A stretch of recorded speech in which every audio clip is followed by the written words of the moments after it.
Georgia is facing harsh criticism today after voters say they encountered major issues casting ballots in yesterday's primary. Lines in some areas stretched for hours amid reports of voting machine problems and ballots that just were not delivered.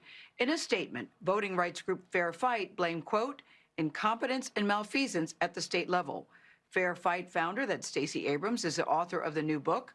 It's called Our Time Is Now, Power, Purpose, and the Fight for a Fair America. Abrams, as you know, was also the 2018 Democratic nominee for governor in Georgia. She joins us now from Atlanta. Boy, oh boy, Stacey, did timing seem to work out in our favor when we booked you to talk about your book. But now we have to start with what happened in Georgia yesterday. The headline in your paper says, major meltdown.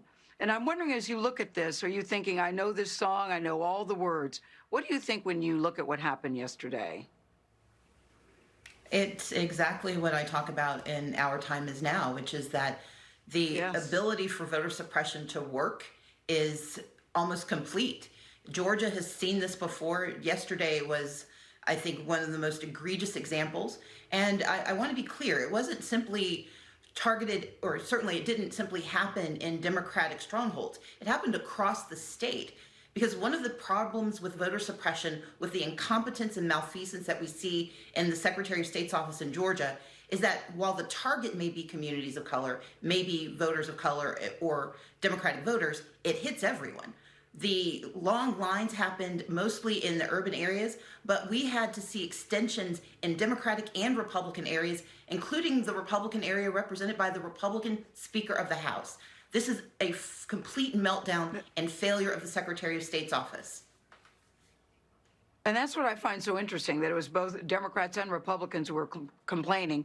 Some people waited in line for 5 hours. I saw a lady sitting there in the rain with her little child in an umbrella.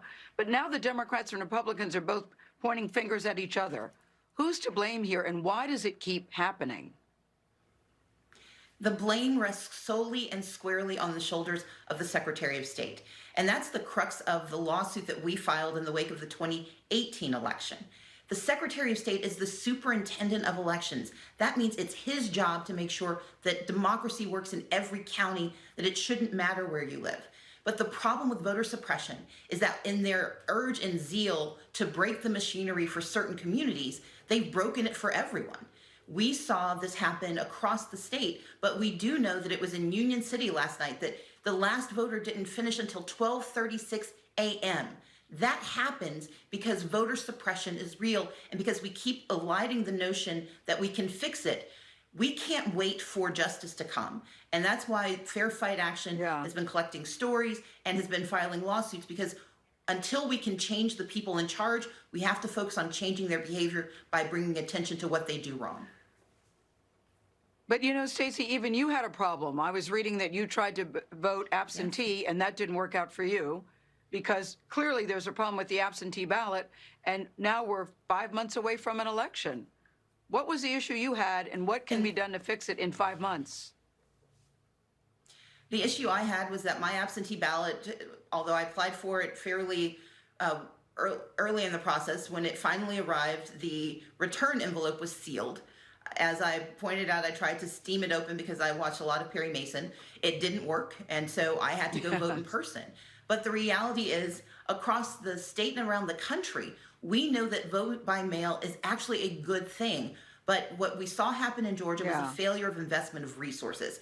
That's why the HEROES Act. Can this be fixed, Stacey? Can this be fixed? Absolutely. Can this be fixed before November? Before November. Okay. It absolutely can. If the U.S. Senate will approve the HEROES Act and the $3.6 billion to fix this problem, not just in Georgia, but in Pennsylvania, in Maryland, across the country, we simply have to put the resources in to scale up our mechanisms. Here's the thing to remember. 34 states have vote by mail with no excuses. 16 additional states allow vote by mail in some form. But unless we have guardrails that hold everyone to the same standards and the investment that makes it possible, what we saw happen in Georgia was a failure of investment, a failure of training, and a failure of direction.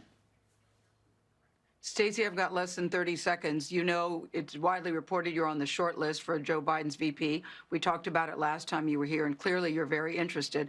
Have you had recent conversations? So much has changed since the last time you were here. Have you had recent conversations with Team Biden? I've been focused on promoting my book, Our Time Is Now, because this is a moment to have a discussion about the country we want next. And that can only happen if we understand what voter suppression looks like and we fight for a fair America across the country. Okay, you can focus on your book and other things. We know you're a good multitasker, Stacey Abrams. We thank you. I have a feeling that this won't be the last conversation we will have with you before this election in November. Thank you so much.